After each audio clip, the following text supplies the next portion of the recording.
సిద్దిపేటలో కాంగ్రెస్ పార్టీ బలోపేతానికి కృషి చేస్తారని సిద్దిపేట జిల్లా గ్రంథాలయ చైర్మన్ దరిపల్లి చంద్రం అన్నారు.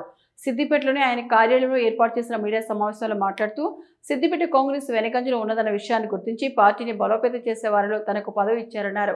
కాంగ్రెస్ బలోపేతానికి కృషి చేస్తారని తెలిపారు. తెలంగాణ రాష్ట్రంలో కాంగ్రెస్ పాలన అద్భుతంగా నడుస్తోందన్నారు. రైతులకు ఒకేసారి 2 లక్షల రుణమాఫీ చేసిన ఘనత దేశంలో ఎవరూ చేయలేదని కేవలం ముఖ్యమంత్రి రేవంత్ రెడ్డి మాత్రమే చేశారన్నారు. 200 యూనిట్ల వరకు ఉచిత కరెంట్ అందిస్తున్నామన్నారు. అర్హులైన ఇల్లు లేని పేదలందరూ ఇందిరమ్మ ఇల్లు ఇస్తున్నామని తెలిపారు. బీఆర్ఎస్ హయాంలో కోట్లు ఖర్చు పెట్టి కట్టిన డబుల్ బెడ్రూమ్ ఇళ్లలో ఎవరైనా ఉంటున్నారని ప్రశ్నించారు. క్వాలిటీ లేని డబుల్ బెడ్రూమ్ ఇళ్లు కట్టి ప్రజల సొమ్ము వృధా చేశారని మండిపడ్డారు. కాంగ్రెస్ ప్రభుత్వం ప్రజల ప్రభుత్వం అని స్పష్టం చేశారు.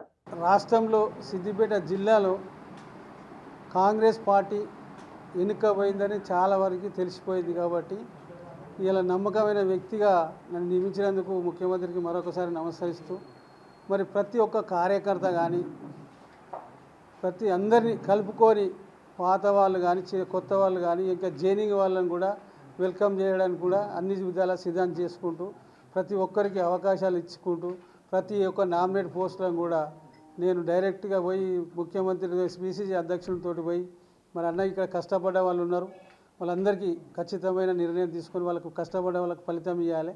మరి రాబోయే కాలంలో మన పార్టీ మళ్ళీ ఇంకింత బలవంతం అయితేనే మనం రేపు ముందుకు పోతాం. కాబట్టి మరి వచ్చేది కూడా జెడ్పీటీసీ ఎంపీటీసీ ఎలక్షన్లు ఉన్నాయి.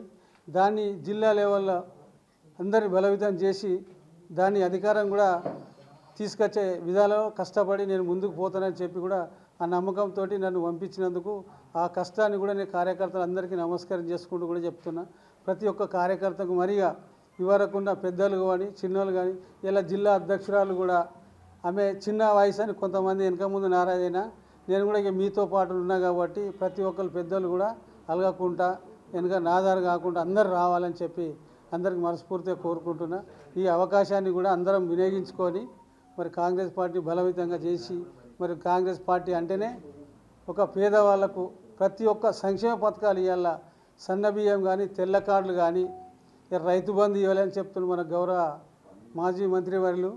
మరి ఎన్నిసార్లు 10 సంవత్సరాలు చేసి 1 లక్ష చేయడానికి ఎన్నో అవతారాలు ఎత్తుకుంటూ ఇచ్చిన మంత్రివర్యులకు కనీసం అనే ఇంకే తెలియకపోవడం అనేది చాలా సిగ్గుచేడుగా చెప్తున్నా. వీళ్ళ ఒక ఎటే టైంలో 2 లక్షల రూపాయలు రుణమాఫీ చేసిన కాంగ్రెస్ పార్టీ ఘనత మరి ఇక రాష్ట్రంలో తెలిస్తేనే ఇలా కేరళ ప్రభుత్వం కూడా మరి ఆయన పోయినందుకు కేరళ ప్రభుత్వమే వచ్చింది. ఇలా మీరు పోతే ఇక్కడ ఎలుగబెట్టినాం అక్కడ వేస్తా అని చెప్పిండు మంత్రివర్యులు. మరి ఎలుగబెట్టిన బ్రహ్మాండమైన మెజార్టీతో ఆ ప్రజలు నమ్మితేనే కదా ఇలా కేరళ కూడా కాంగ్రెస్ పార్టీ అధికారంలోకి వచ్చిందని. ప్రతి విషయంలో కూడా ఇలా రేవంత్ రెడ్డి చేసేది ప్రతి ఒక్క స్కీమ్. ఇలా బస్సు కానీ కరెంటు పోతే కాంగ్రెస్ అంటేనే కరెంట్ అట. మరి కరెంటు ఉచితంగా ఇస్తున్నాం ప్రతి ఒక్క మధ్యవర్తి తుర్గ వాళ్ళకు కూడా ఇలా